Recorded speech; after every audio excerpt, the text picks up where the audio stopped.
people now. Yes.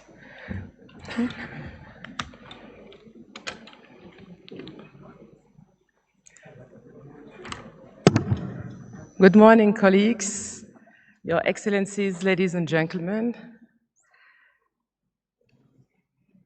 We are very pleased to welcome you this morning and the private and public sector dialogue, which is extremely critical. You have heard the high-level opening yesterday from the Implementation Forum, how important it was, and the agenda of the African continent. And today, this morning, we will be having a panel who will inform us how to go forward, what are the solutions, where the bottlenecks are, and how we can overcome those bottlenecks. And we're extremely privileged this morning that the government of Ethiopia, our host, will be joining us in this session.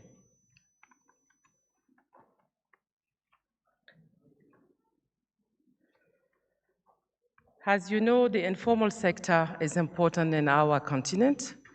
The micro small enterprises, they are the engine of economy of our country. How are we going to make sure that we're bringing them in the value chain and that they can also benefit from the climate agenda? How it will stand with the NDCs, with the NAPs? How we can make sure that, for instance, sustainable procurement can benefit to them? All those topics will be touched upon by the esteemed panelists that we have together today. Before we begin, I would like to invite the representative of Ethiopia, Mr. Desi Mansour, Climate Institutional Development Advisor at the Ministry of Planning and Development. Sir, the floor is yours to deliver your opening remarks. And Mansour is my esteemed colleague as well. We're working together as a co-coordinator on Just Transition on behalf of the LDTs. It's my great honor to introduce you. Thank you so much. It's a great pleasure to work together with you. Over to you. The floor is yours, Mansour. Thank you, Princess.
Thank you so much. Sorry for the inconvenience. I'm just checking something outside.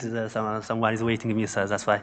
Thanks, Princess. She is a co-lead for of course, for the Just Transition work program in the UNFCCC process for the ADDCs. Thank you, having you, Princess, and also thanks for moderating our yesterday's session for the high-level opening session of the Climate Week 2.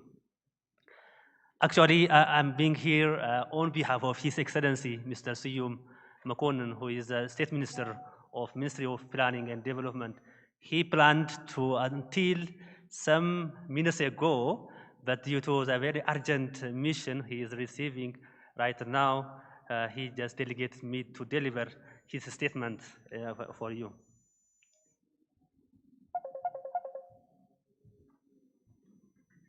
Apologies.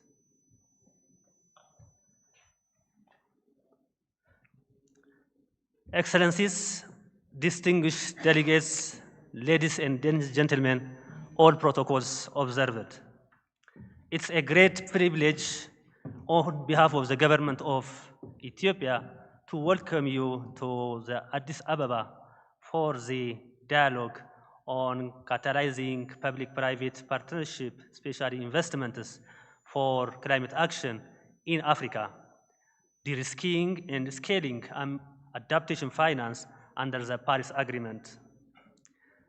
Ethiopia, like much of our continent, stands as a front line of the climate crisis.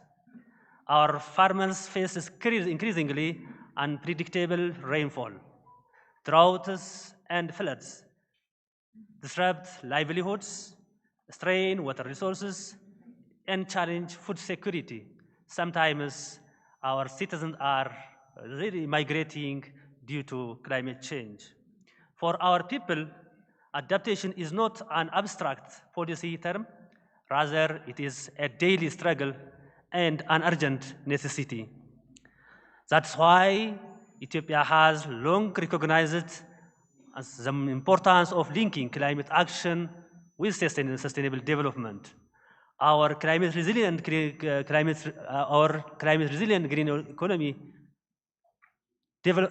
economy strategy, that we call it CRG, launched in 2011, was one of Africa's pioneering frameworks to chart a pathway to middle income status while building resilience and reducing emissions. Building on this, our updated NEDC commits to reducing emissions, greenhouse gas emissions, by more than about 68.8% by 2030 as compared to the 2010 as business as usual scenario, while advancing adaptation in priority sectors such as agriculture, forestry, energy, and water resources. Now, our 10-year development plan that runs from 2021 to 2030 anchored building climate resilient and green development as one of its 10 strategic pillars. Ethiopia is well known for translating the policy into action that resonates with the theme that this Climate Week 2 is about, that's turning ambition into action. Dialogues should really enhance ambition and action.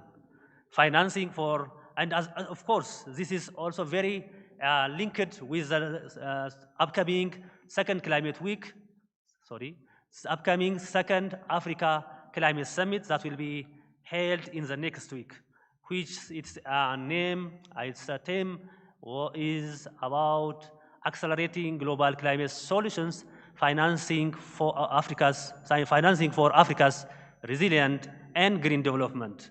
So on this regard, for Africa, for Ethiopia, climate change is not really totally isolated from the development aspirations of the country and also the region. Our green legacy, as already yesterday well explained, is managed to increase our forest cover by from 17.2% in 2019 when it was launched to 23.6% within 6 years by 2023, which is really absolutely very bold climate action that resonates with our ambition to reduce greenhouse gas emission while building resilience in terms of human health and also ecosystem restoration and development. Our renewable energy generations, of course, is almost 100% of our energy is coming from the renewables, and our renewables generated is not only even served for Ethiopia, but also to the region, to Africa, to especially for neighboring countries. Excellencies, distinguished delegates, but as we all know, ambition requires means of implementation. This is why the UNFCCC process is so much important. The global stocktake at COP28 in Dubai reaffirms that climate finance is a decisive enabler for resilience. The operationalization of loss and damage fund marked a historic step toward addressing the needs of the most vulnerable. And at COP29, as you well know, in Baku, parties agreed to NCUQG, at least 300 billion is to be mobilized and provided to developing countries by 2035. This is very much welcome from our side. So that's actually some of the elements, the details are also requires this team, what we call it, public-private investment. Yet, numbers in UN decision must be convened into real impact in the field. This requires de-risking tools that allow local banks to confidently invest in adaptation.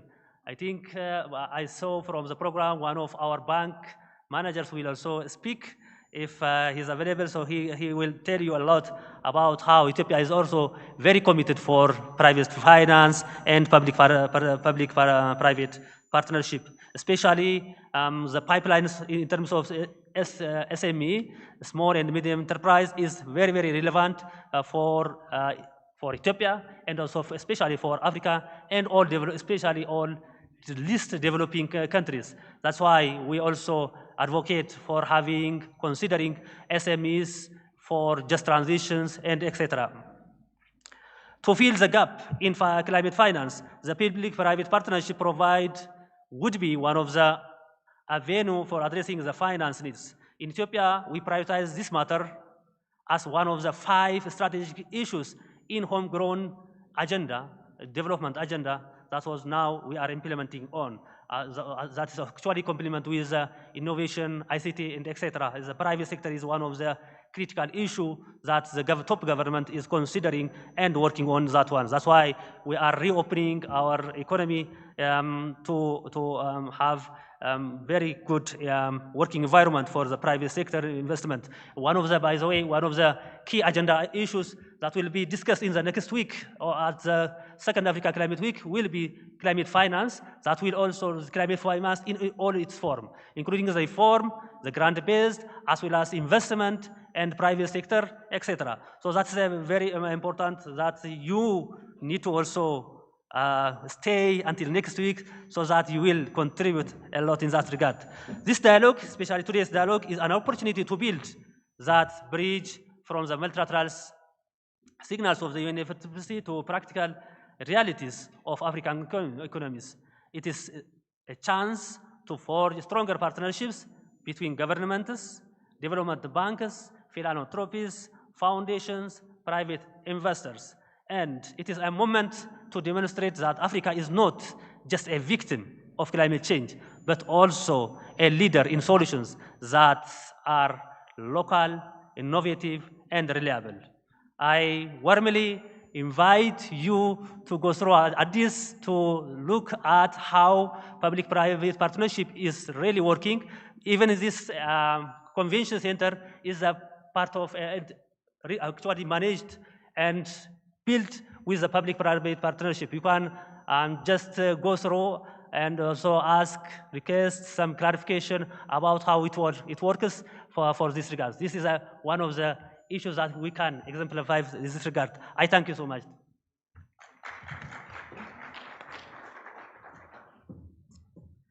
Thank you very much, Mansour, for this insightful information and the leadership, again, that His Excellency, the President of the Democratic Republic of Ethiopia, was emphasizing yesterday.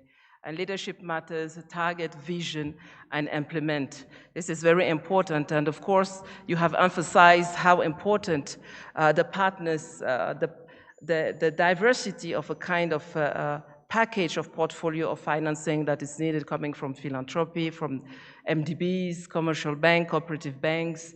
This is really the way forward, and we're really grateful and that this agenda also will be put forward during the Second Africa Climate Summit.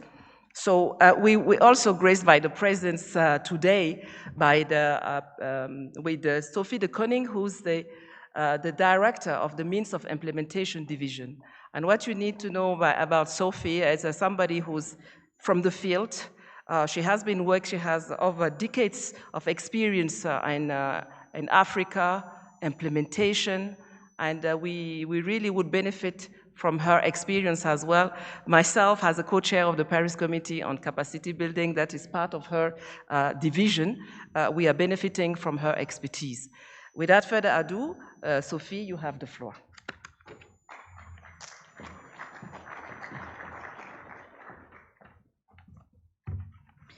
Thank you very much, Princess Abse. Excellencies, distinguished guests and colleagues, it's really a privilege to be with you today to open this dialogue, which has been organized together with our partners, the African Development Bank and the African Union Commission, as part of the Implementation Forum of Climate Week 2. I wish to also express my sincere gratitude to the government of Ethiopia for hosting us here in Addis Ababa. Your leadership in convening Africa's climate community is deeply appreciated. The focus of today's event is particularly timely and important: how to catalyze public-private investment for climate action in Africa, with a clear emphasis on adaptation and resilience. This is not a theoretical discussion. Africa contributes least to the global emissions, but is among the most vulnerable to their impacts. And SMEs, the backbone of African economies, often bear the brunt of these risks while facing the toughest barriers to finance. We heard from the distinguished representative from Ethiopia. At the intergovernmental level, important signals have been set through the global stocktake in Dubai, through the Loss and Damage Fund, and at COP29 in Baku, where parties agreed on the new collective quantified goal on climate finance, at least $300 billion annually by 2035, with a broader aim of enabling the scaling up to 1.3 trillion per year. But as we know, numbers and decisions need to translate into resilience in the field. The challenge before us is turning these multilateral outcomes into real investment, supporting adaptation solutions, which could include, amongst others, bringing local banks closer to the wider climate finance ecosystem through de-risking and other support measures, aggregated SME-ready pipelines that transform small but vital investment in agriculture, water, or resilient infrastructure into portfolios attractive to investors, or policy clarity that gives the private sector the confidence to commit long-term. This implementation forum at this Climate Week is the right place to advance this conversation.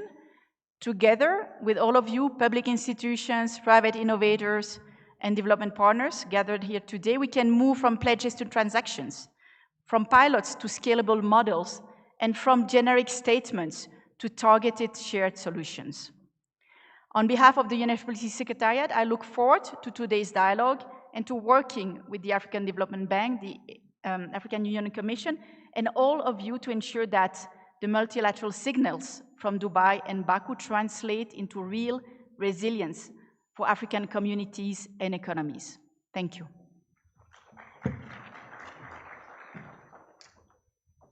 Thank you very much, Sophie de Koning, for reminding us why we are here for, jumping out from talks, shops, to actually being a do tank instead of the think tank. I think that you have laid it out how we should move forward, and the keynotes will be followed by my esteemed colleagues and friend, Professor Anthony Nyong. He's the director of the Climate Change and Green Growth of the African Development Bank, with more than 3 decades of experience. And yesterday you have get a glimpse of it. And we're extremely fortunate to have you with us to give the keynote to set our next session. Without further ado, over to you, Professor Anthony Nyong. A round warm of applause for him as he makes his way to the podium.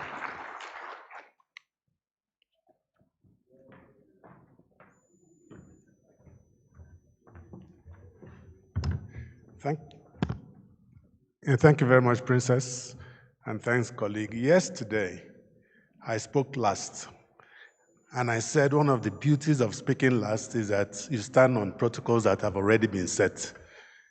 And I guess someone did not want me to stand on existing protocols, so this morning I came early. But I refuse, and I still stand on existing protocol set by Sophie. Thank you very much, colleagues, and good morning.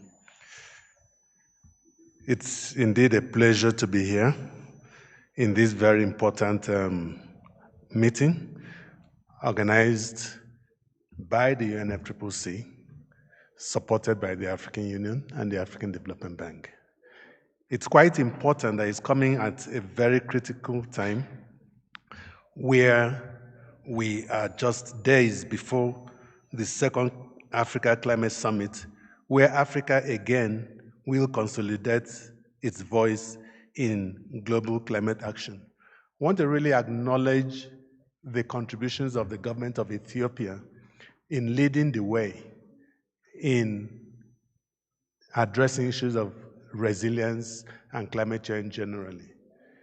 Ethiopia was the first African country that we know that developed a strategy on green growth and has followed that green and resilient growth pathway up to this time. So thank you so much, government of Ethiopia. We are here to answer a critical question. How do we catalyze public-private investments for climate action in Africa? Largely looking at how do we scale adaptation finance under the Paris Agreement. To set the stage, I've been asked to speak on the business case for investing to enhance climate resilience in Africa. Most times, people have relegated adaptation and resilience to just delivering global public goods without seeing the economic benefits of it. So I want to attempt this morning to let us see why we should invest in adaptation and resilience. To start with, Article 9.3 of the Paris Agreement is clear that we must scale financial resources and balance support between mitigation and adaptation.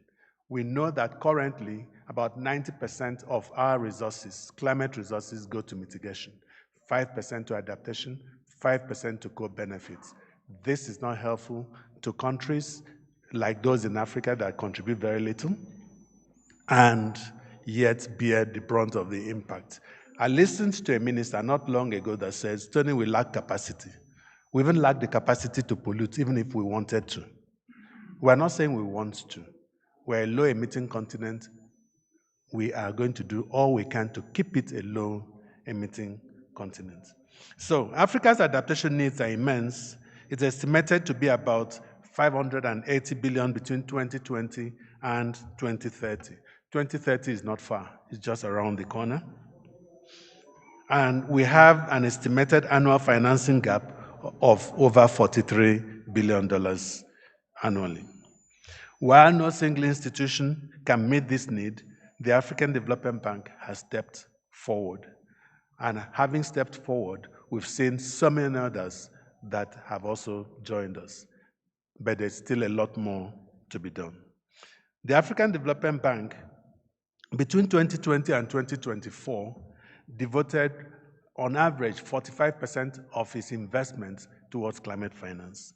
And not only that, it became the first of the MDBs that was able to achieve parity between adaptation and mitigation finance, and actually exceeded it with adaptation finance. We mobilized over 19 billion in total climate investments, of which 11 billion went to adaptation and resilience. Article 9.4 of the Paris Agreement also calls for parties to mobilize $100 billion annually, which is LOMPAS. We now have the NCQG, which is looking at about 1.3 trillion. These provisions in the agreement provides the policy foundation for concessional capital, for guarantees, insurance, and blended finance to reduce risks and attract private capital. The African Development Bank is advancing this through several initiatives, such as the Climate Action Window, that thus far has mobilized just last year, 2 years, $400 million to help poor or low-income African countries. Our target is $4 billion in the next couple of years. We also have the Africa Adaptation Acceleration Program that is set to mobilize $25 billion for adaptation in Africa.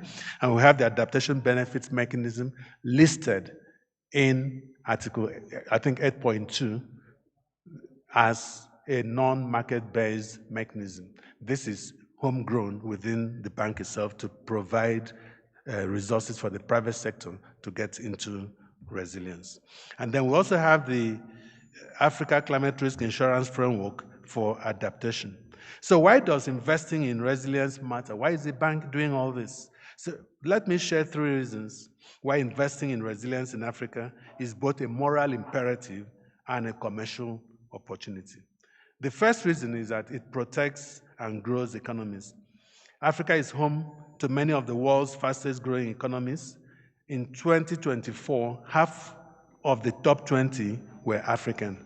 But the paradox of it is that climate impacts are already costing Africa between 3 to 9% of GDP, which is equivalent to about $440 billion per annum. This is raising debt risks and borrowing costs. Agriculture, which is the mainstay of Africa's economy, is not left behind. It's largely rain-fed and is especially vulnerable. So infrastructure, energy, tourism, water resources, name it, we're all exposed to it. But like my colleague from Ethiopia said, it's not just about gloom and doom. We have these impacts, but we also have opportunities to drive leadership on the African continent. Without resilience, governments will continue diverting scarce budgets to relief. Instead of long-term development, we are seeing increasing public expenditure displacement. When there is a crisis, we don't have money set aside. We take money from education, we take from health, we take from agriculture, and address that. What happens? Those other sectors suffer. But here is the challenge. Pre-arranged finance is almost absent. In 2022, it made up only 0.4% of disaster financing in sub-Saharan Africa. Just about 65 million out of the 14.7 billion that have been set aside for disasters globally. Africa must scale pre-arranged finance to shield economies from shocks and also to stabilize growth. At the same time, Africa offers high potential sectors for climate-smart investments. The former president of the African Development Bank, Dr. Adaptation, used to say, look, in Africa, most of Africa, if you throw a seed in the air, as it lands, it's germinating. Why are we hungry? Why are we poor? We have opportunities in that space. In agriculture, for instance, we talk about precision irrigation, drought-resistant crops, agroforestry. In water, we have opportunities for integrated resource management. In energy, we are blessed with so much abundant solar, wind, and hydro potentials. In nature, we have opportunities for restoration and wetlands, and we know that investing in these sectors safeguards growth and builds resilience. Speeding up the MC. The second reason is that it helps to unlock private capital. We have seen how climate shocks disrupt businesses, interrupt harvest cycles, and raise loan defaults. This makes finance riskier and further increasing the cost of capital. But investing in resilience reduces volatility and generates predictable cash flows, which is what the banks want. It has been shown that for every $1 invested in adaptation yields between $2 to $10 in benefits. Resilience also opens new markets from bio-inputs and climate data services to digital agriculture and renewable energy. Yet, many resilience projects such as flood protection, climate-proofed infrastructure are generally viewed as public goods with long-term benefits rather than immediate financial returns. On their own, they look unattractive to commercial investors. But this is where blended finance makes the difference, where grants, first loss capital, and guarantees transform such projects into bankable opportunities. The African Development Bank is leading through several initiatives to drive this agenda. We have the Agri-Food SME Catalytic Finance Mechanism. We have the African Green Bank Initiative. We've talked about the Adaptation Benefits Mechanism. We also have the Green Investment Program for Africa. We have the AFAWA, which is the Affirmative Finance Action for Women in Africa. This group of people have been so, let me not use the word marginalized, but really enjoy the benefits we all do. So the only criterion to benefit from this is that you must be a woman and you must be running a service. Then we also have the Africa Financial Alliance on Climate Change that brings together the ecosystem of Africa's financial sector to see how we can mobilize resources for adaptation. These mechanisms prove that resilience can drive investment and inclusion. Finally, it helps to lower the cost of capital and insurance. Resilience directly reduces borrowing costs and premiums. For example, irrigation stabilizes harvest. This lowers default risk. Banks are more willing to lend to farmers and agri-SMEs. Insurance is pivotal, but premiums rise when climate risk increases. And through ACRIFA, we've talked about, the bank is mobilizing $1 billion to scale investments. In conclusion, colleagues, let me close by saying this. Investing in resilience is not charity. It is smart economics. Each dollar spent reduces losses, protects growth, and creates profitable opportunities. At the African Development Bank, we are proving that resilience, inclusion, and profitability can go hand in hand. This is how we build development that is inclusive, resilient, and profitable. Let us continue investing in resilience together. I thank you. Ladies and gentlemen, Your Excellencies, the business case. Then you see that there is a business case on investing and to enhance climate resilience in Africa. When I was hearing your business case keynote speaking, I said, well, 40 billion, this is a business to capture for our local SMEs if the cost is between 3 and 9%. I think this is a call, a strong call for our African MSMEs and SMEs to move forward and come in. So that's also one of the points that I've noticed is that only 50% goes to mitigation, 5% on adaptation. This is still small, and another 5% on co-benefit. And capacity building as the poor child and that value chain. And it's important also as we move forward that to make sure that we also have a package on the portfolio on the capacity building, because private sector, to grow our businesses, we need to have people who are well equipped to make sure that the business can grow. Next, we will be moving to deep dive. Once again, thank you very much, Professor Anthony Young, for bringing us those key information that will help the next panel to come on stage. I will call my esteemed colleagues to come on stage. Then we will begin our conversation. I will have a call upon stage Mr. Jonathan First, CPI, Garrett Phillips from AfDB, Michael Okumu, from the Ministry of Environment and Climate Change and Forestry from Kenya, Derby Aswa Urisa, COP Bank of Oromia, please welcome, Bianca Kirchmeier, Adaptation Fund, I hope I pronounced well your name.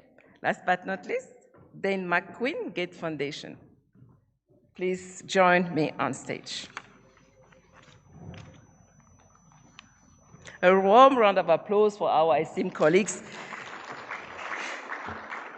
to allow them to really deep dive on those questions that we will be moving forward together. First of all, how are you doing, colleagues? I think, do you have your mics with you? Let's make sure that it works. You can say hello and say hi to everyone. It works for you. Yes, Everyone hello, good morning, Gareth here. Wonderful. We can hear you also loud and clear. 1, 2.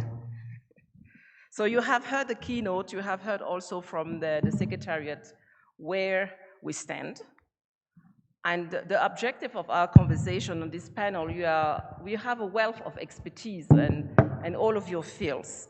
And we will be happy to hear and keen to hear how are we going to answer to those questions that the parties in the room and also people who are listening to us, this is live stream, how our African SMEs, micro small enterprises, SMEs and the informal sector, how we're going to formalize them and how we can tap into those finance. We will be deep diving on blended finance, on guarantees, on venture capital, on cooperative banks, how those combined can help our economic growth and invest and support the implementation of the NDCs and the NAPs.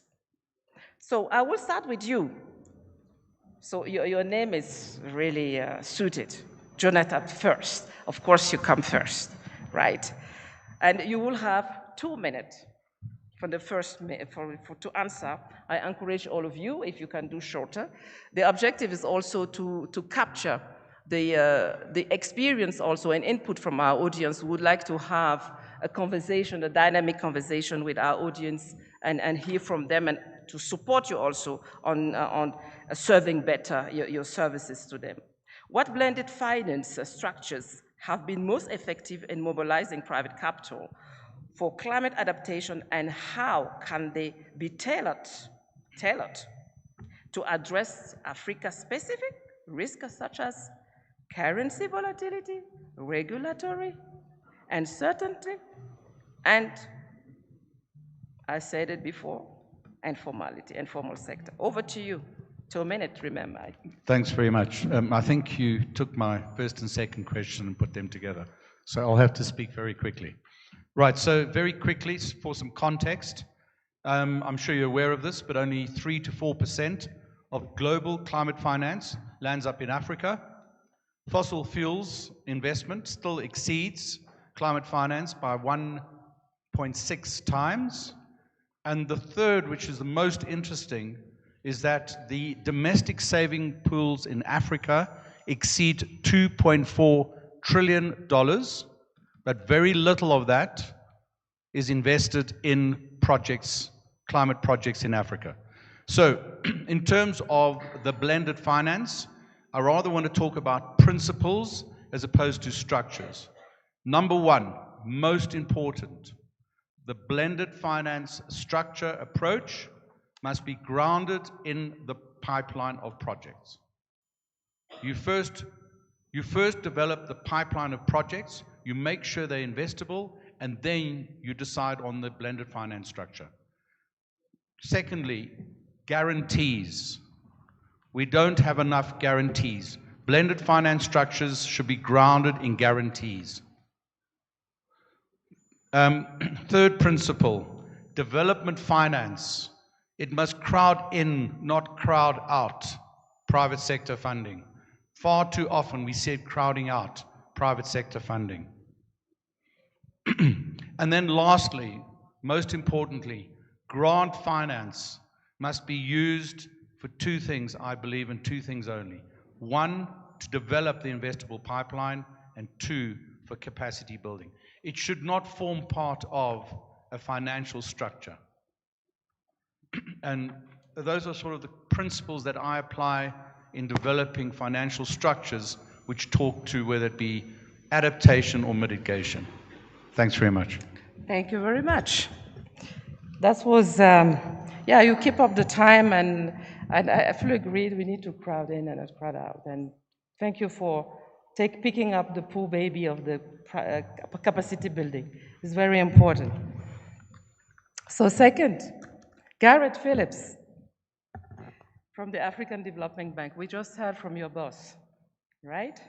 I hope that, so we would like to hear from you how African Development Bank channeling adaptation finance directly to the SMEs versus micro, small enterprises and the informal sectors, the cooperatives that are really the engine of economies, as they're representing sometimes 80% of the GDP growth in our countries. So this would be interesting to you how you are working with the local institutional finance system. Over to you, 2 minutes. Thank you very much. Great pleasure to be here. So 2 minutes, I'm going to be blunt and frank. Look, we're not succeeding. Tony made the point on 5% of global finance going to adaptation. So in my book, that just does not amount to any form of success in mobilizing resources for adaptation. The target is parity. And the reason why we fail is that parties under the Framework Convention have not applied a polluter pays principle to the concept of adaptation. It has been broadly applied to mitigation. We pay for greenhouse gas emissions in developed countries, but no government is requiring an emitter to contribute towards the cost of adaptation. And the need for adaptation is driven by pollution. So that's the first point. There is no money coming in. We know grant funding is going down from the donor financing institution. And although there are adaptation projects that have cash flows associated with them, we can think of big institutional investments like port infrastructure or tolled road infrastructures, water in countries where the population can pay for water, industrial scale agriculture. Those are all adaptation activities that can generate revenues. But you know, there are 44 million micro, small and medium enterprises in sub-Saharan Africa, and nobody is making any money available for them to help them cope with the cost of adaptation. If even a fraction of those institutions want to access money for adaptation, it's impossible. They cannot access the money from the current financial instruments that we have, the Green Climate Fund, the GEF, Adaptation Fund, and so on. So we are broadly failing in mobilizing resources. Now, to come to the African Development Bank and how we are channeling money, channeling money to SMEs is very difficult. We're a big institution. We have financial targets. The transaction costs of channeling money to small institutions are very high. We do a lot of intermediated finance lending, and the main driver is that for all the entities that we lend to now, they must be Paris aligned under Article 2.1c. So we are expecting them to be investing in projects that contribute towards adaptation, mitigation, and a just transition, or we expect the institutions to have policies that they are putting in place to ensure that that is taking place. But nonetheless, it is difficult to lend significant amounts of money to small and micro medium enterprises because, as we know, they're largely unbankable. And for adaptation projects, unbankable means that they don't have cash flows associated with those activities. So if you don't have a cash flow, all these other financial instruments, the debt capital markets, the guarantees, the blended finance, they don't work. If you don't have a cash flow, you are restricted only to grant money, and there is insufficient grant. So these are some of the fundamental challenges that we face, and I think that we need to look back, and the parties need to look very carefully at their commitments under the Paris Agreement and take steps to address the costs associated with adaptation. And Tony mentioned it briefly, the Adaptation Benefits Mechanism under Article 6.8. This is an instrument that we have developed that countries could use to channel finance from emitters to adaptation projects, and that would give a cash flow to an adaptation project, which would enable that project developer to access the capital markets. And then all the blended finance instruments and the principles that Jonathan talked about could come into play. Thank you. Thank you very much, Gary. That was really insightful. And when you were talking, we use the terminology bankable project. What does it mean when it's bankable? Bankable for an investor is when he's having his return on his investment. But is it transformative? It will impact the life and what the country actually want for his own economy and economic growth. This is also when we have those two need also to match at some point. And that's where developing banks versus philanthropies and de-risking partners, our partners, I see some partners in the room with technical assistance maybe can come in to de-risk to have that transformative path on using the funding. You said it, 44 million SMEs. This is fantastic, and they are important. You talk about the just transition. They are important in the value chain of the just transition, whether you go into minings or critical minerals and so on. They are in that path. It's a must. We need, as we speak today, it is part of our role also, and I think those will be taken also to the next Africa Climate Summit. Thank you very much for those input. We'll now hear from the angle from the government. My dear friend Michael Okumu, how is Kenya balancing investment certainty with local-led inclusive approaches? Over to you, 2 minutes. Thank you so much, Princess, for the great moderation. Let me start by saying that first and foremost, there has been a lot of difficulty, as it has been said in here, in having the business case for adaptation. And that has been the biggest problem in most of the adaptation initiatives. But let me also point out that it is important to have clear roles, or to know that, for instance, the private sector have a role to play, the governments also have their clear roles to play. It is not the role of government to be in business or to make money, and it is the private sector's therefore role to invest in issues that will not only give them a dollar back for every dollar they invest, but also will also give the climate benefits that we seek to have. It is also important also to note that we have basically two types of private sector. We have those for profit and those that are not for profit. And therefore, it is important to have clear policy frameworks that helps the different actors to play their role.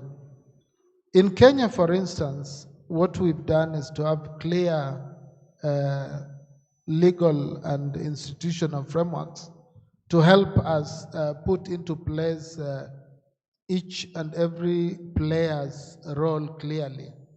For instance, to start with, we have a very good, very progressive constitution that lays out first and foremost the rights and obligations of all players in the country, and also sets out very boldly the need for clear stakeholder engagement in each and every of the processes that we undertake. And this ensures that everybody's voice is in whatever initiatives that we come up with. But more so, let me say that we have also what is called devolution in Kenya, in that there are those particular aspects that can be handled by the national government, but there are those that are best done at the local level, at the county governments, and this therefore gives opportunity for actors down at the grassroots to play their role, because the scale of action depend on the level of governance. For instance, at the village level, there would be village level kind of entrepreneurs, SMEs, and so on, who will take up various opportunities that come at the village level. For instance, in agriculture, for instance, provision of inputs and enhancing of value addition of agricultural produce, aggregation of produce, and so on, to ensure that at the end of the day, whatever is done at the grassroots benefits the people who are very, very vulnerable. Thank you very much. I think that you said it, what's benefiting to people. What you were talking is about creating, the role of a government is really bring that enabling environment that is fit for purpose for the communities. Thank you very much for giving the concrete example how the government of Kenya is operating in that field. Thank you very much. Now I pass the floor to Deribi Abswa Urisa, Cooperative Bank of Orimo. So I would like to hear from you, to build on what have been said and share with us your experience on the financial instruments that you have in your portfolio within your distinguished Cooperative Bank of Orimo. Over to you. Thank you, Prince Abze, and good morning to you all. I'm really very honored to be here on this important summit.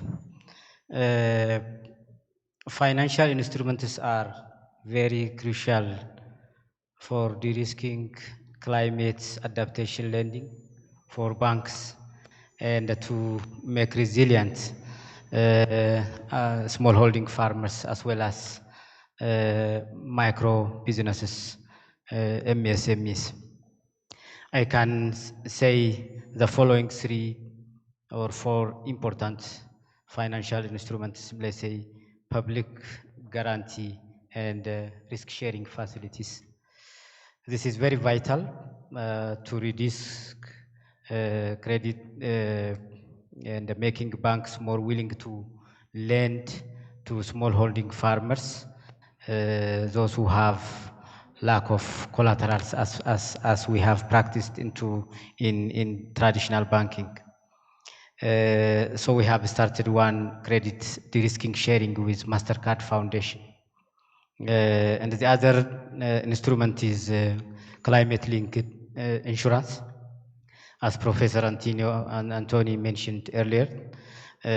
We should have maybe insurance products that provide parametric insurance, where we can predefine parameters like level of water, rainfall, magnitude of earthquake, or a degree of temperature of climate, and as well having the climate, covering the climate shocks for smallholding micro businesses as well as smallholding farmers. From this point of view, we have developed a value chain financing strategy with Rabobank, and we have started digital lending to smallholding farmers. We have secured insurance coverage from one of the Ethiopian insurance company, Niala Insurance Company, for crop perils insurance coverage, where this insurance cover windstorm, flooding, mudslide, snow, fire and lightning, storm, temps, excessive rainfall, rust, and uncontrollable plant diseases and pests. So we have secured this for smallholding farmers who are engaged into barley farming. And the other instruments I can mention maybe blended finance, where combining public and the development institutions and the private funds can de-risk investments and attract private capital to this climate resilient financing. On this aspect, we have implemented our Michu digital lending, partnering with MasterCard Foundation for sustainable access to finance to enable entrepreneurs. By doing this, they have given us a liquidity transition, maybe revolving fund, with having a matching fund from the banks as well. So we have reached to millions of women down the ladder. I will mention the number later. Thank you. Thank you very much. This is really fantastic to see that you're tailoring your services to your client.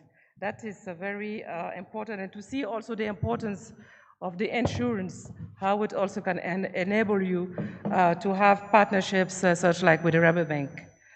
So I would like to pass over now to our esteemed colleague from the Adaptation Fund.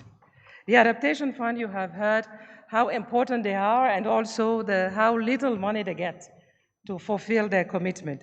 So, dear Bianca Kirchner, we would be very keen on listening what lesson learned you have from the bank to regards to what the colleagues on the panel have said and how you are successfully helping and how you can include the private sector. Over to you.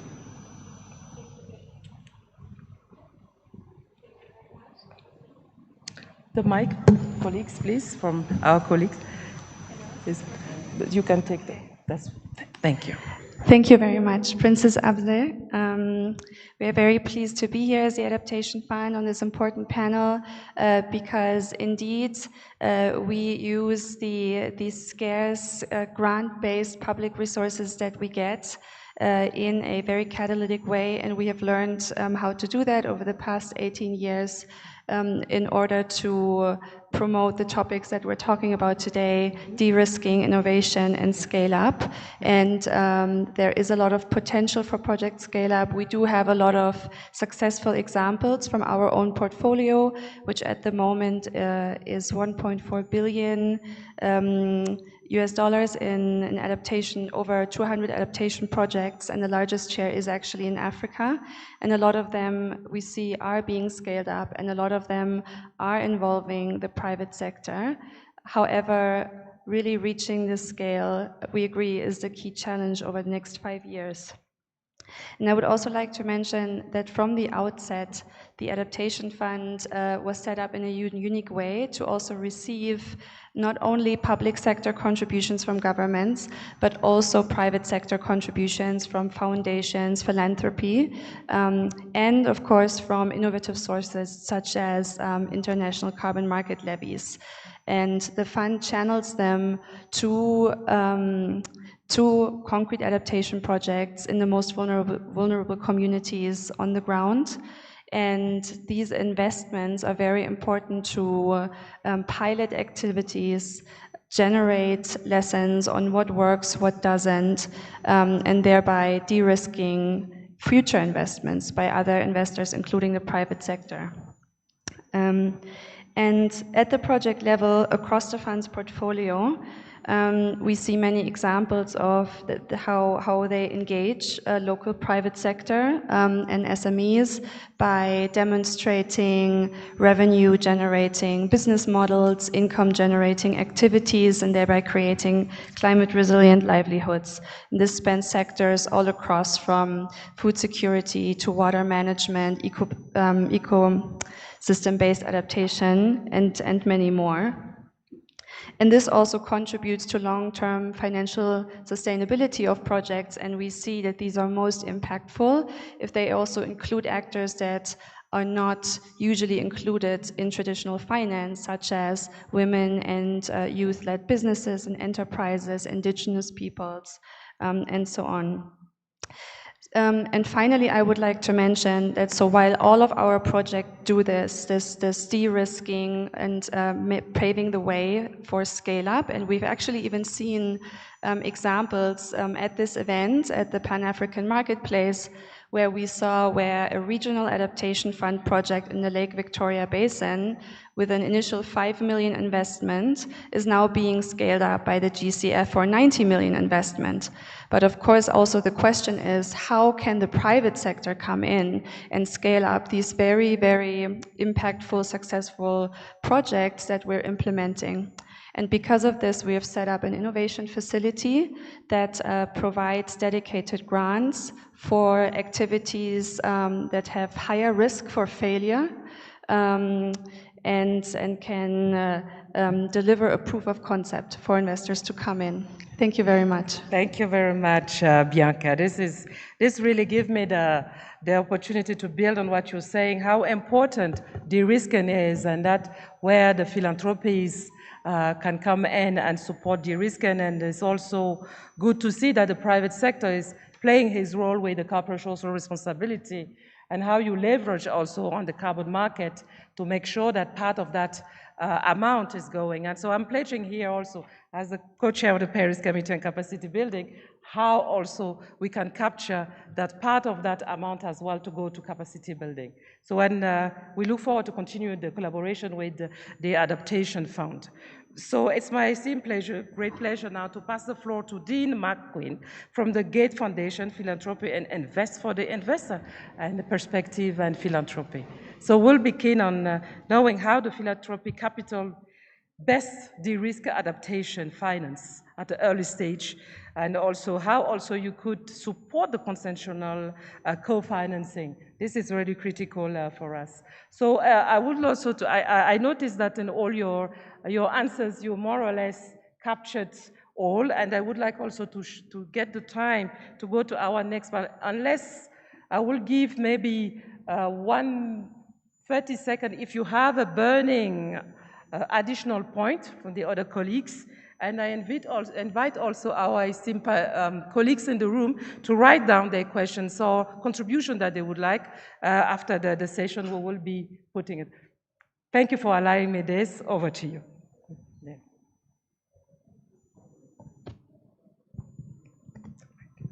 Thank you so much, and thank you to the organizers for inviting us here. I don't think I can quite be the voice of philanthropy, but I can talk a little bit about the Gates Foundation approach. And for us, we really look at where climate prevents achievement of development goals, which is becoming more acute in many of our partner countries on the continent.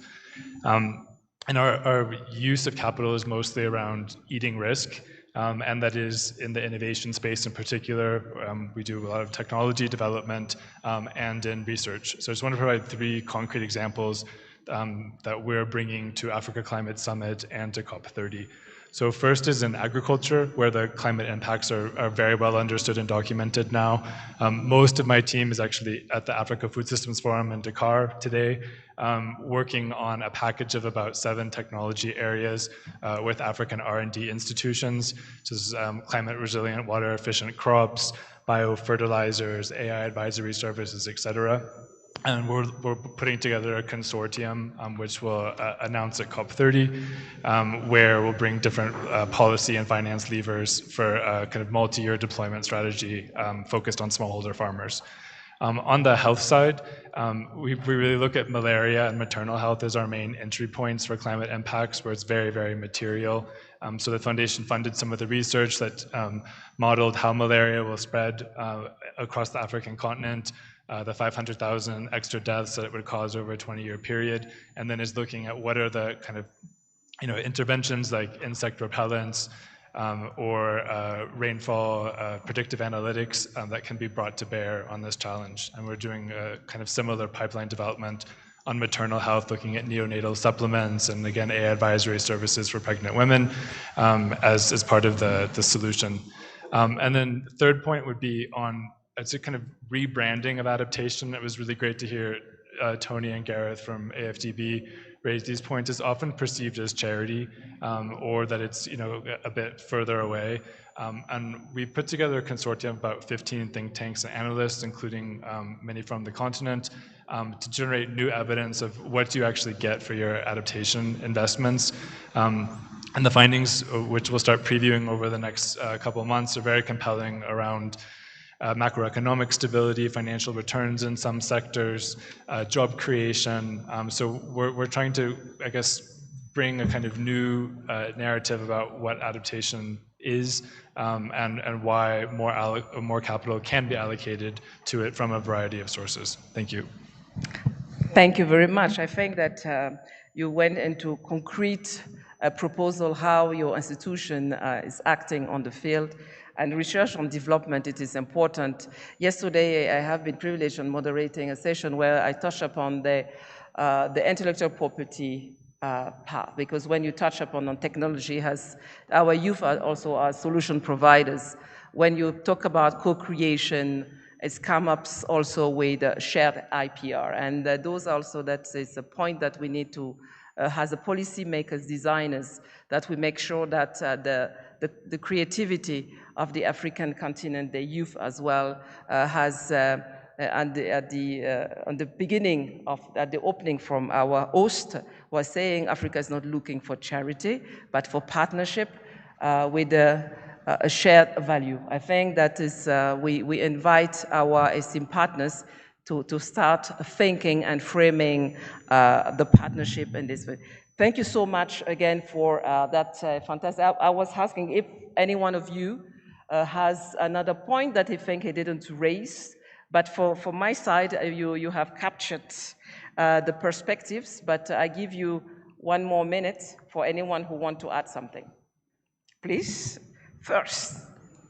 Very quickly, I was asked to talk about the marketplace from yesterday, and I want to pick up on a point that Gareth made. So the economic and social development of Africa is grounded in 3 sectors, mostly grounded. Which is agriculture, small and medium-sized businesses, and infrastructure. And what was very interesting yesterday is that the marketplace, we had the agriculture, which includes obviously SMEs, and we had the infrastructure side. So I think it's very important to contextualize those 3 sectors, that the projects that were profiled yesterday very much talk to those 3 sectors, And then, of course, the use of climate finance, blended finance structures, local debt capital markets to very much support those sectors. And so I think for example, on the water side, the water project at the DBSA, I mean, I think that's exactly spot on. Those are the types of projects that we need to throw climate finance on a blended finance basis at. Thank you very much. On that note, a warm round of applause for our distinguished panelists for the input, and they remain around that you also, I invite you to exchange with them. Don't do, I won't name don't do Netflix or whatever. Engage here, the keyword is engage, and engage, connect and reconnect, and make sure that you're benefiting from this climate, the implementation forum, that we are really on the implementation side. You have them here, they remain available, and see what collaboration can come out of it and what are the follow-ups that you can have. Thank you very much. You may resume your seats, and I will invite a warm round of applause again for our distinguished panelists. Thank you for your valuable input and for your leadership. We really appreciate it. So now we will be going into a concrete step-in lightning talk, where we will have different angles from our colleagues from, I will call upon our next presenters with us.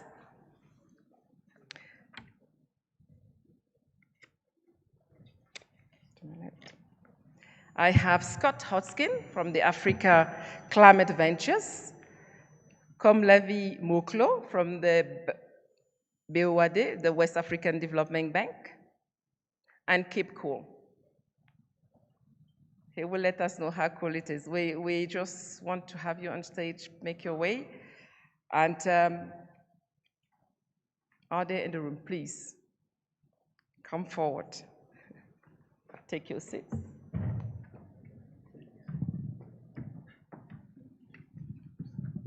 I think our slides have been updated, but we have Mr. Keep Cool here, and he will tell you how cool it is, his company.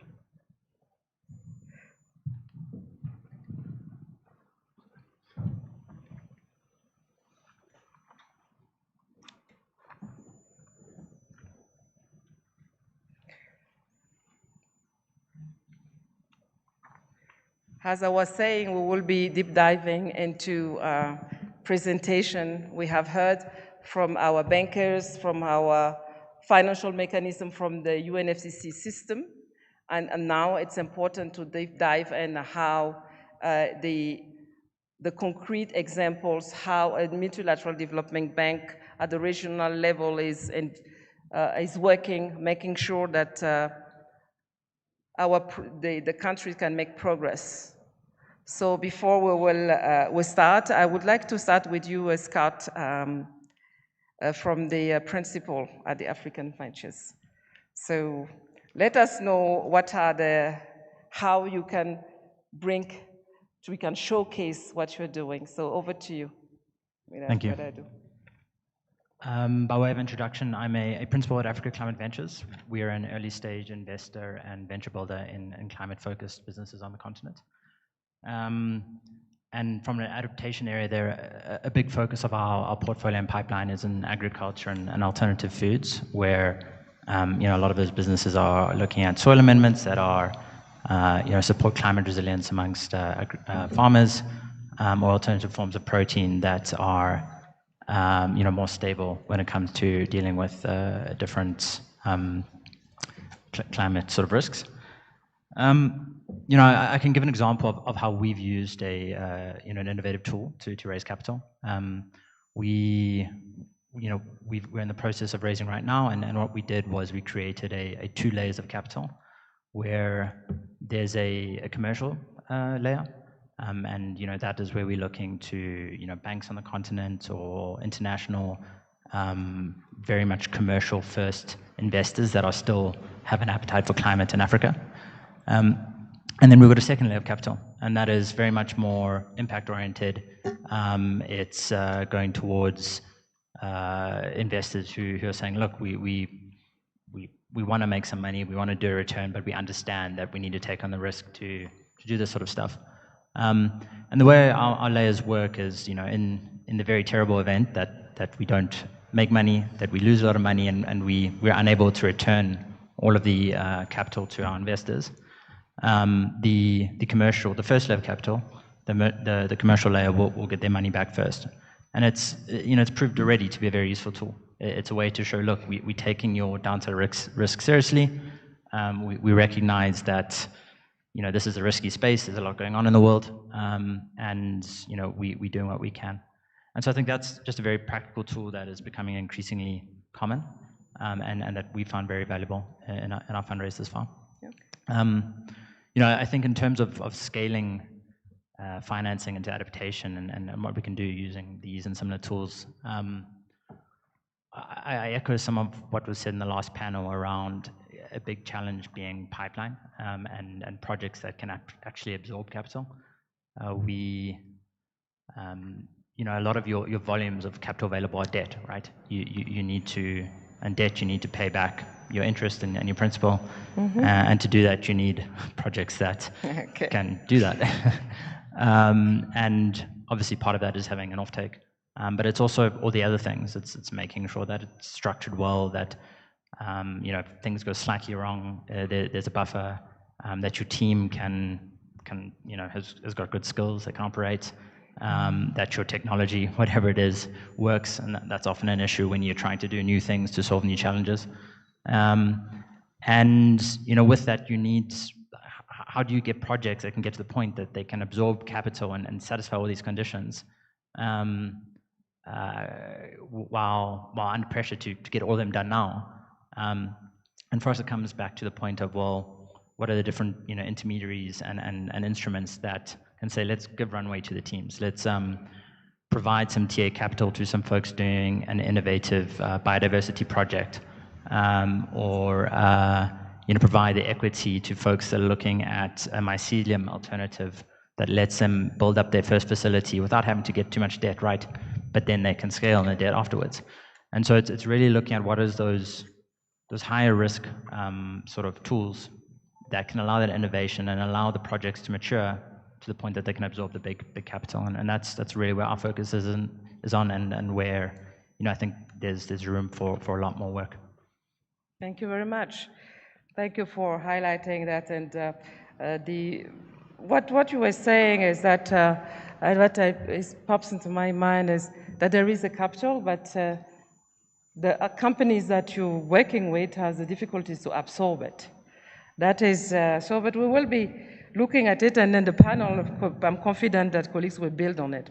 Now I have the pleasure to pass the floor to Komlavi Mokolo, a senior environmentalist at the BOAD. So we would like to hear from you with your wealth of expertise, how BOAD is working through with concrete example on how you are setting the tone in West Africa region. Over to you.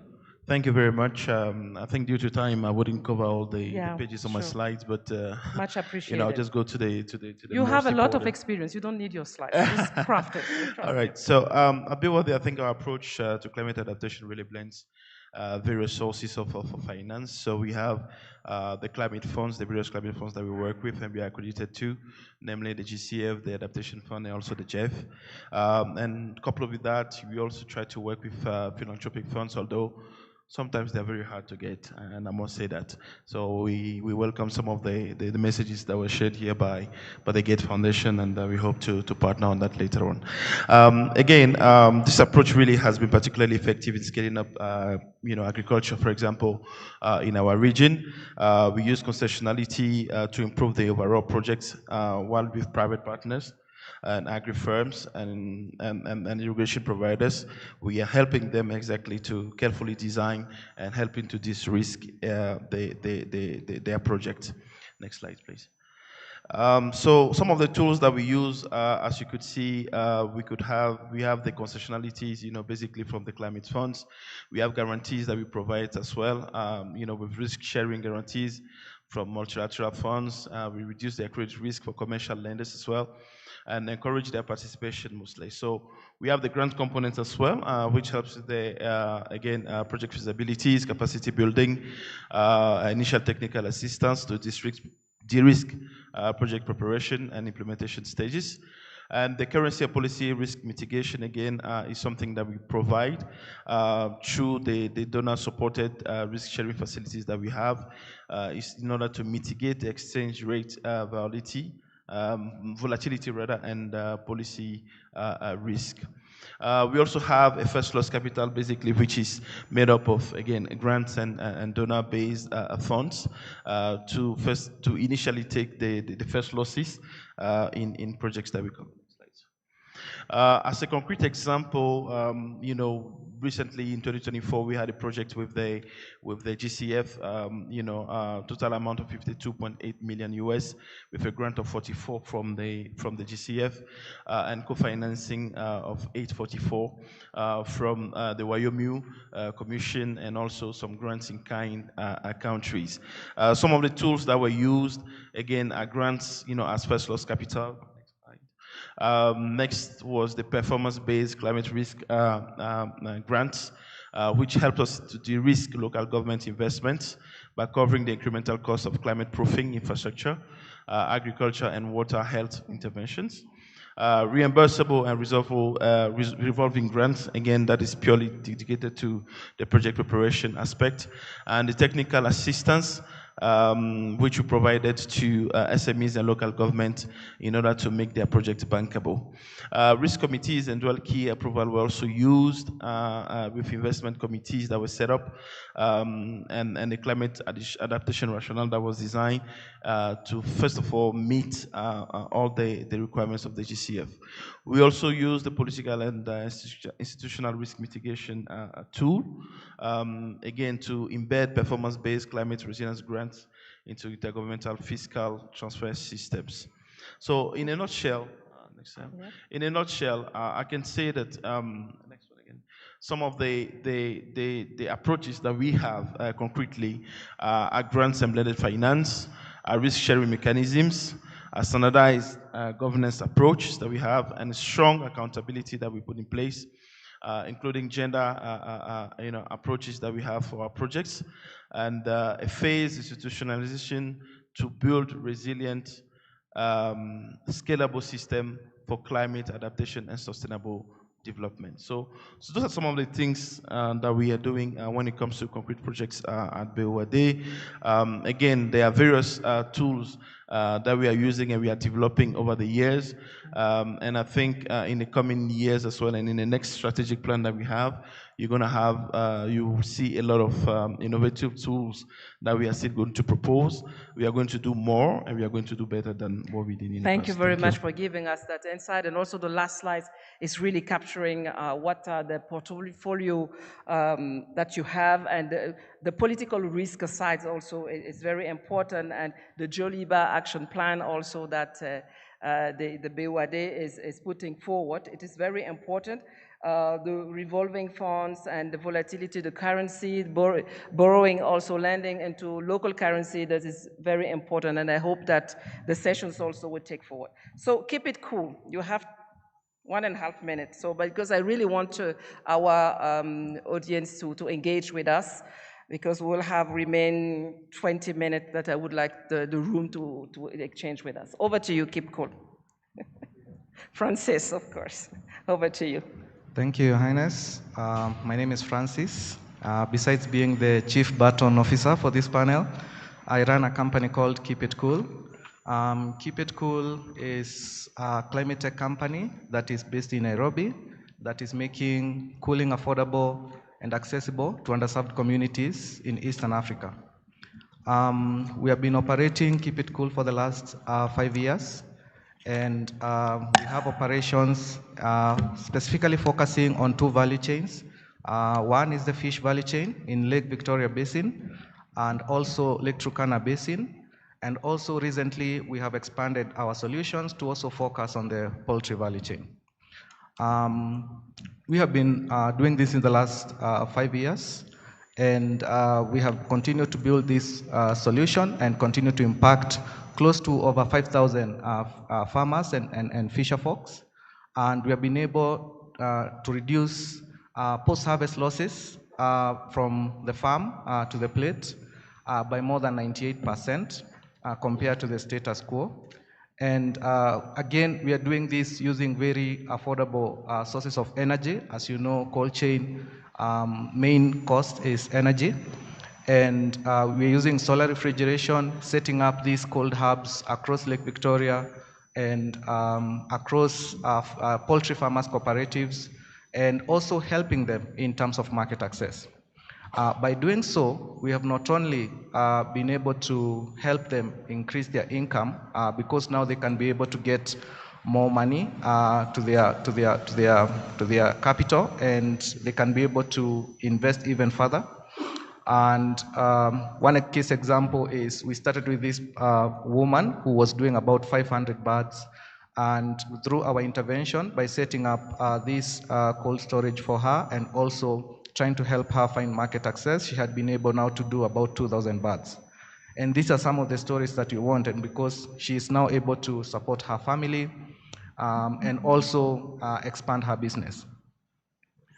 Again, on the fisher folk side, we have been able to increase their income by about 15% because with proper refrigeration, they are able to access now distant market. Think of Lake Turkana, which is in the border between Kenya and Ethiopia, and it's about 700 kilometers to the main market in Nairobi. A traditional, or rather, the traditional method of storage will not be able to help the fisher folk take that produce to those distant markets. But with our refrigerated storage and cold chain logistics, now the fisher folks in Lake Turkana are able to access these premium markets in Nairobi. The same applies also to some of the Uganda farmers as well. So in the last year, in 2024, we were able to support 5,000 fishermen. We were able also to reduce food wastage, about 400 tons of fish that would otherwise been lost and maybe be in a landfill, and obviously have much more impact on the environment through methane emissions.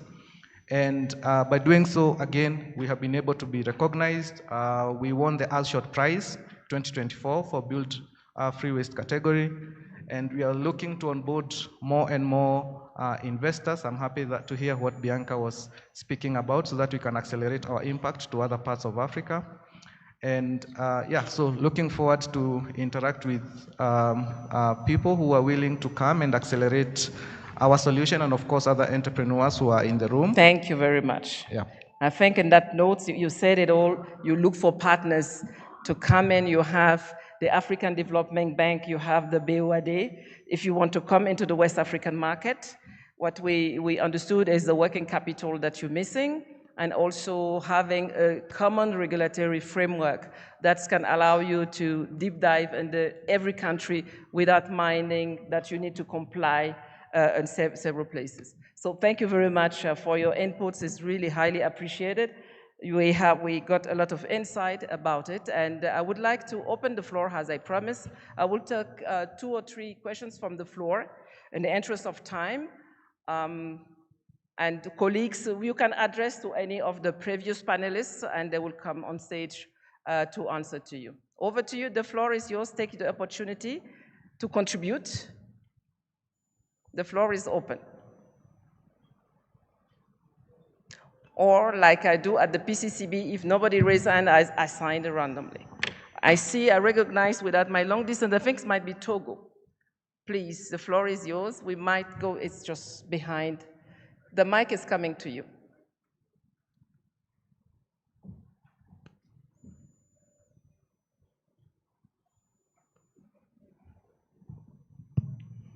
Thank you, Madam Chair.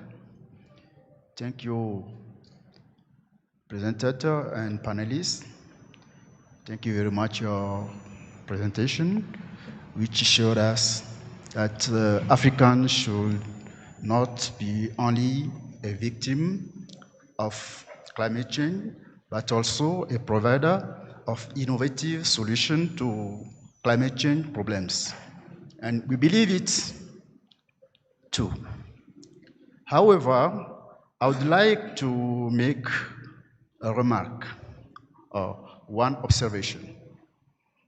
From my remark, it's not innovation or innovator that are lacking in Africa, but rather the lack of trust given by Africans themselves to the innovation proposed by Africans. African financial institutions, for example, only agreed to support African innovative ideas when they are encouraged by the Western, I talk about European or American, that when those people give them guarantee of reliability of those innovations. My question is that, what do you propose as solution to this lack of trust or confidence among Africans in Africa, scientists and innovators? Thank you very much for your input, and which is very valuable and interesting. Another question in the room?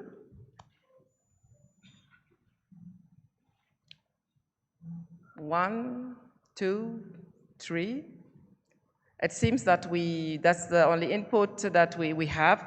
It means that the keynotes and the interventions and the presentation from our esteemed colleagues has been very clear and insightful. So anyone in the room from the previous panel would like to take the question or contribute on, and also build on what our colleague from Togo has said? We have, yeah, both of you can interact, of course. First, Professor, if you can. Yes. Yeah, thank you very much. That's a very, very interesting question. At the bank, we run what we call the Youth Adapt program that looks at not just startups, but people that have been in the business for about 2 years and cannot take their project across the valley of death, like we've said, where most ideas die. And we give them a good sum of money, about $100,000, and handhold them and be a brand behind them and lead them to being able to access SME finances. These are people that are creating African solutions. M-Pesa is our model. It wasn't created in Europe, wasn't created anywhere else. It was created in Nairobi, and it became a global brand. And we believe that somewhere on this continent are those M-Pesa-minded people, youths, who can do this, and we encourage that. So we can talk a lot more concerning that. Thank you. Over to you. Thank you very much, Professor Antonia. Thank you very much. I think the question is very valid. We as a local bank and partnering with local fintech companies and the technologies and create innovative solutions to our community. If we start from payment solution, the payment solution we are using is IBR, which has over 33 million customers. 5 banks are using. Even in my bank, 18 million customers are using. Last year alone, 2.3 trillion transactions is incurred. When we look at the digital lending, we have partnered with Kefiya Financial Technology.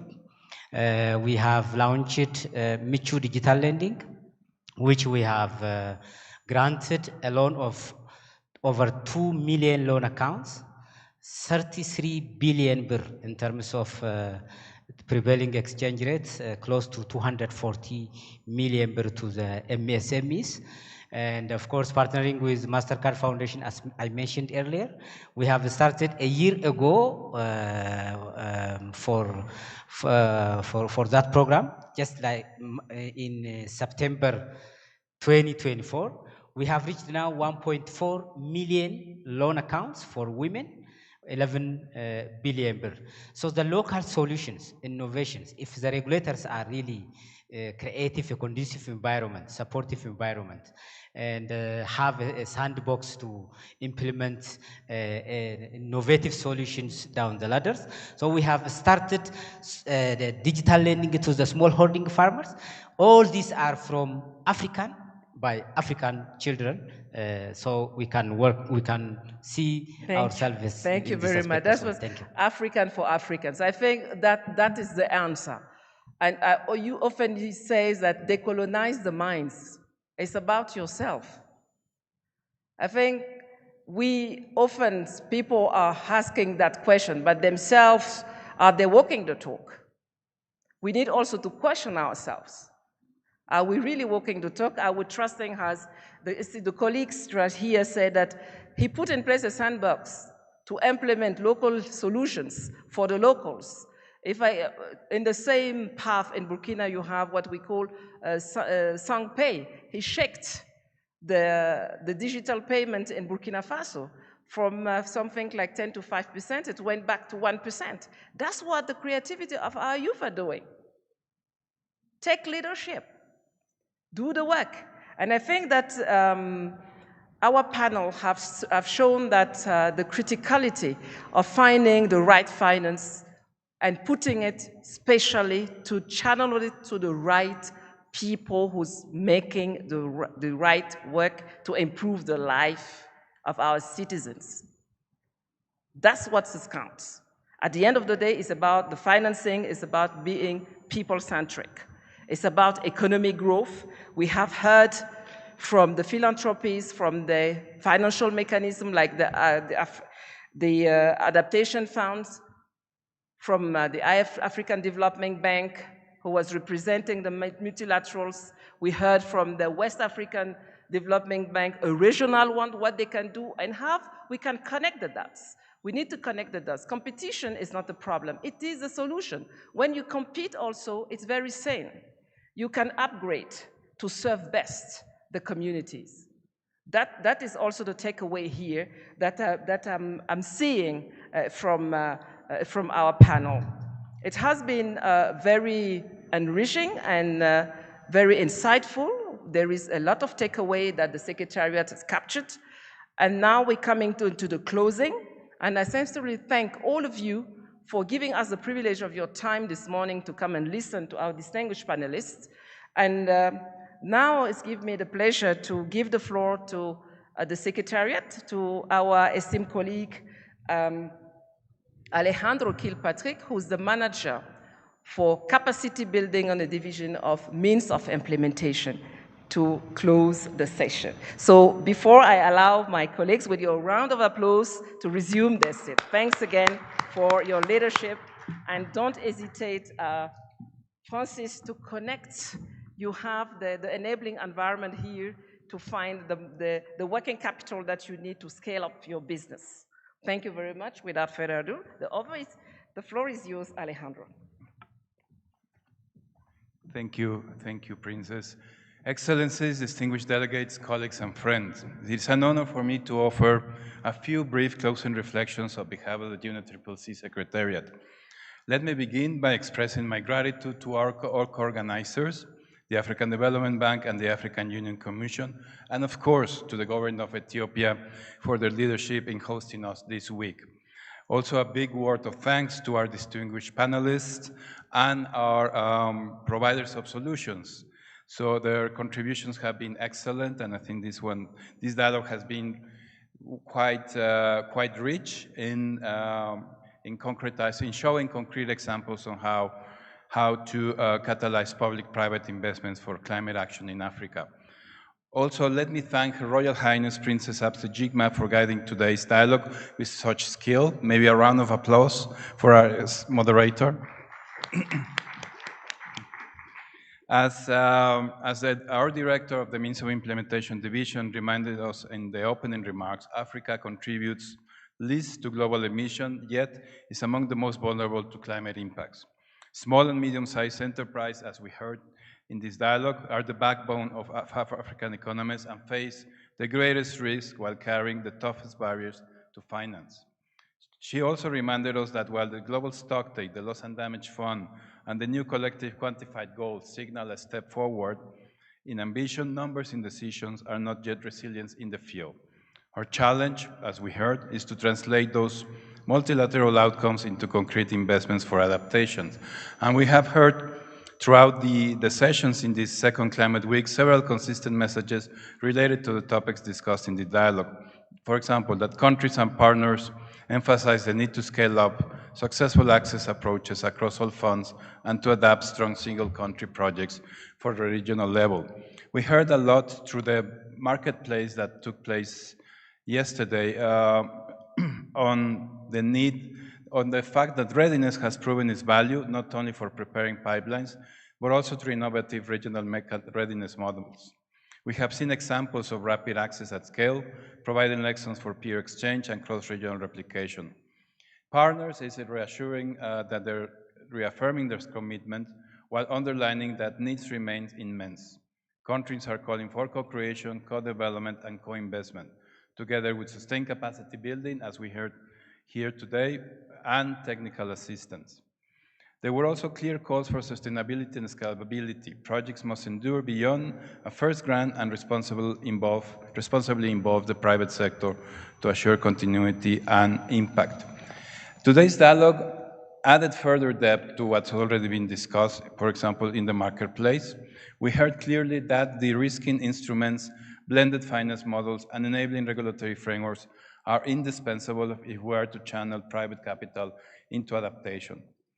We heard about the basic principles, for example, as Jonathan mentioned, having a pipeline of projects and then seeing how blended finance can support these pipelines.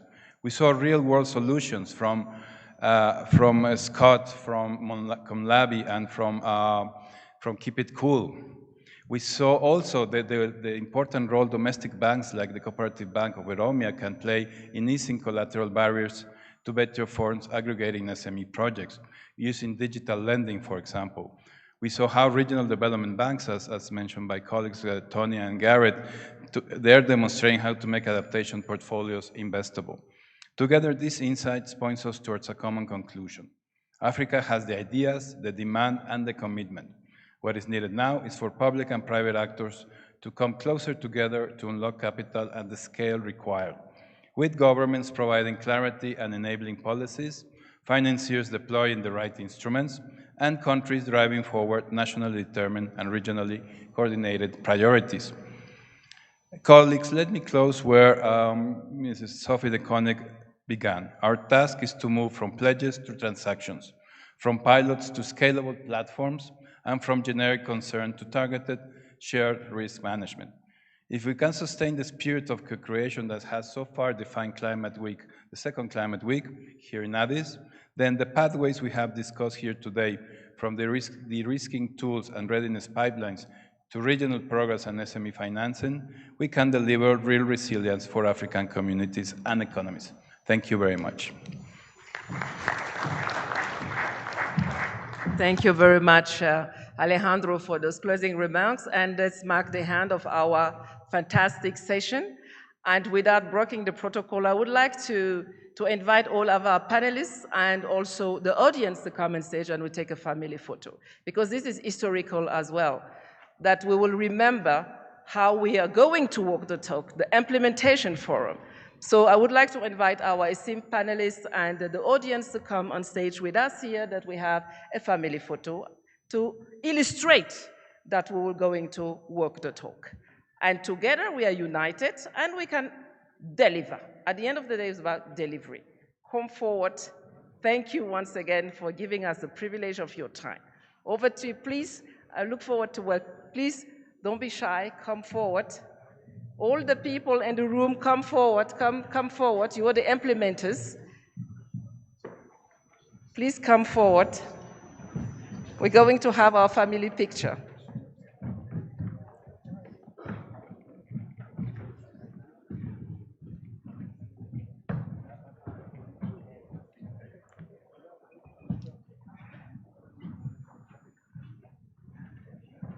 Please, our audience, please, I'm waiting for you, the audience, Farah, everyone, the audience, please come on. I'm waiting for the audience. We are the ones who's going to implement.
That is fantastic. That is the family is going to deliver, ladies and gentlemen.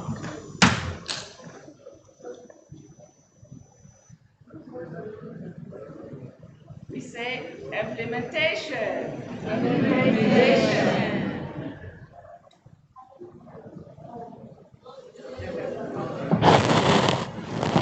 We good? Who wants WRI?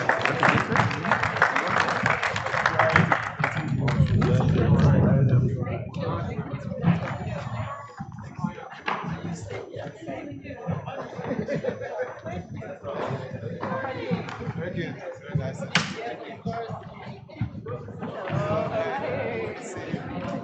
Yes. Hey, Paul.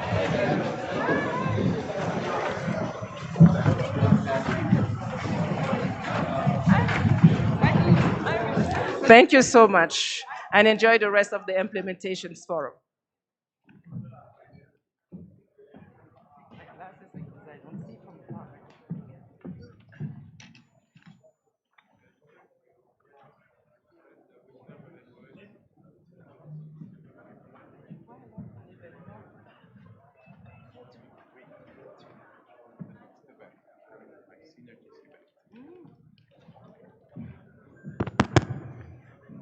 Hello, good morning. We'll be starting the next event here at the plenary. We'll be focusing on synergies between the Rio conventions. So kindly ask delegates and participants to start taking their seats.